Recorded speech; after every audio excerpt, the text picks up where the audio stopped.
Hi అండి, అందరికీ నమస్తే. నేను మీ సునీల్ మద్దాల. కొడాలి నాని పేరున్నారు కదండి. కొడాలి నాని గారి పేరుంటే చాలు టీడీపీ కానీ జనసేన కానీ ఏ పార్టీ అయినా సరే వాళ్ళ గుండెల్లో రైళ్లు పరిగెత్తాయి ఒకనొక సందర్భంలో. ఇది వాస్తవమేగా.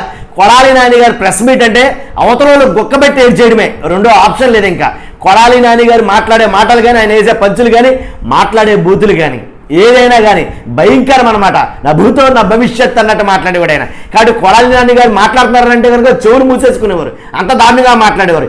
ఎవరిమైనా సంధించే కనుక కొడాలి నాని గారు ఏంటి అవతల వ్యక్తి మన మామూలుగా కాదిక దూరం. అసలు ఎంత అంటే కొడాలి నాని గారిని విడిచిపెట్టి పారిపోయేంత దూరం పారిపోవాల్సి వచ్చేది. అలాంటి కొడాలి నాని గారిని మొత్తం మ్యూట్లో పెట్టారా? కొడాలి నాని గారికి ఏమైంది అసలు? కొడాలి నాని గారు అజ్ఞాతంలోకి వెళ్ళిపోయారు. ఎందుకని? భయపడ్డారా? కొడాలి నాని గారు పారిపోయారా? ఏం జరిగింది అసలు? ఎక్కడికి వెళ్ళిపోయారు? కాబట్టి కొడాలి నాని గారు ఏదైతే చంద్రబాబు నాయుడు గారి గురించి మాట్లాడినా, పవన్ కళ్యాణ్ గారి గురించి మాట్లాడినా ఎలా మాట్లాడతారంటే బూతులతో ప్రారంభించే ఇలాంటి వ్యక్తి. నేను చాలా వీడియోలు అయితే చేశానండి ఇంతకుముందు వైసీపీ మీద. కాబట్టి నేను చేసిన వీడియోల్లో ప్రధానమైనది కొడాలి నాని గారి నోటి దూల మాటలు ఏవైతే వాటి గురించి మాట్లాడాను. అవసరమండి, నేను ఎలా మాట్లాడతానంటే మీరు అనుకోవచ్చు. కాబట్టి ఇదే కొడాలి నాని గారు. ఎలా అంటే కొడాలి నాని గారు బట్టే వైసీపీలో ఒక రకమైనటువంటి ఇది ఉండేది, లేదా టీడీపీని టార్గెట్ చేయాలంటే కొడాలి నాని తర్వాతే ఇంకా ఇద్దరు ఉన్నారు పేర్లు. కాబట్టి అలాంటి వ్యక్తిని మొత్తం తొక్కేశారా అంటే కనుక వాస్తవంలో మాట్లాడితే కనుక అలాంటి కొడాలి నాని ఏమైపోయారంటే కానీ అజ్ఞాతంలోకి వెళ్ళిపోయాడు ఆయన.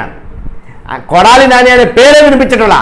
ఒకవేళ వినిపించినా ఒకవేళ కనిపించినా ఏం మాట్లాడుతున్నారంటే కనుక చాలా నీట్గా, అంటే బూతులు తిట్టడం మానేసి మనం మామూలుగా ప్లెయిన్గా అయితే మాట్లాడడం మొదలెట్టారు కొడాలి నాని. కాబట్టి అలాంటి కొడాలి నాని గారికి టైం దగ్గర పడిందా అరెస్టులకి అంటే కనుక వాస్తవంగా టైం దగ్గర పడిందనే చెప్పాలా.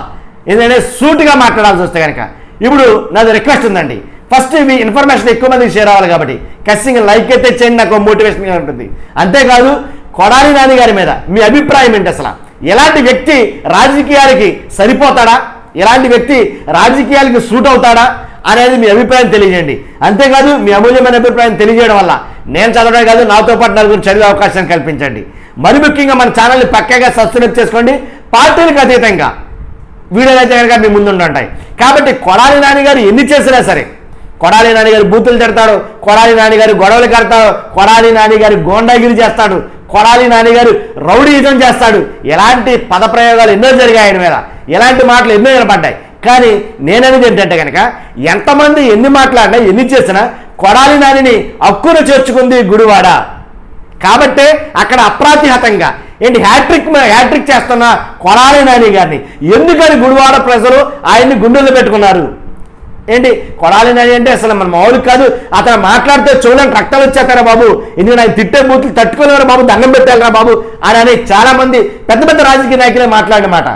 కాబట్టి కొడాలి నాని నోట్లో నోరు పెట్టకపోవడం మంచిది, పెడితే కనుక మనం ఇంకా భస్మే అనే నాయకులు చాలామంది ఉన్నారు. కాబట్టి కొంతమంది టీడీపీ నాయకులు కొడాలి నాని పేరు చెప్తే, కొడాలి నాని గారి పేరు చెప్తే కొంతమంది టీడీపీ నాయకులు పరుగులెత్తిన సందర్భాలు ఉన్నాయి వాస్తవాలు మాట్లాడాలంటే కనుక. కాబట్టి ఇలాంటి కొడాలి నాని గారే ఇప్పుడు పరిగెడుతున్నారా కనపడకుండా? అలాంటి కొడాలి నాని గారు పారిపోతున్నారా టీడీపీకి భయపడి జనసేనకు భయపడి అని అంటే కనుక ఏమో తెలియదని చెప్పాలి నిజంగా. ఎందుకంటే అజ్ఞాతంలో వెళ్ళిపోయాడు కొడాలి నాని గారు. మాట తీరు మారింది, ఆయన నడక మారింది, మొత్తం మారాయి వాస్తవంగా అయితే కనుక. కాబట్టి కొడాలి నాని గారే మారాడు, లేదు టీడీపీ జనసేన కూటమి అధికారంలోకి రావడంతో మార్చారు అనే కొన్ని మాటలు వినపడతాయి. ఇవన్నీ ఒక ఎత్తు అయితే ఇప్పుడు కొడాలి నాని గారి మీద మరో కేసు నమోదైంది. ఎందుకంటే ఆ కేసులో కొడాలి నాని గారు కర్నూలు పోలీస్ స్టేషన్లో ఒక లాయర్ గారు కొడాలి నాని గారు ఏదైతే సీఎం చంద్రబాబు నాయుడు గారి మీద మాట్లాడిన మాటలు ఉన్నాయో ఆ మాటలకు గాను అదే చెప్పారు కదండి, ఆయన మాట్లాడే వల్గర్ లాంగ్వేజ్, దాంతో దాని మీద ఆయన మీద కేసు అయితే బుక్ అవ్వడం జరిగింది. మ్యాక్సిమం వైసీపీలో ఉన్న కొంచెం ముదురు తలకాలన్నింటి మీద కూడా కేసులు నమోదు చేసి జైళ్ళలో పెట్టడం జరుగుతుంది, వాళ్ళ బెయిల్ మీద రావడం జరుగుతుంది. ఒక్క క్యాండిడేట్ తప్ప, అదే ఇద్దరు ముగ్గురు తప్ప మెయిన్ కొడాలి నాని గారు. కొడాలి నాని గారిని సరైన కేసులు లేక లేదా సరైన ఆధారాలు ప్రూఫ్స్ లేక ఆగుతున్నారే తప్ప, లేకపోతే ఈ పార్టీకి ఎప్పుడో మన ఆటోమేటిక్గా అతన్ని అరెస్ట్ చేయాల్సిన సందర్భం చాలా మటుకు ఉంది యాక్చువల్గా టీడీపీలో. కానీ ఎందుకు అవుతున్నారు అంటే కనుక సరైన కేసు ఆధారాలు లేకే అని అయితే కనుక చాలామంది మాట్లాడుకున్నారు.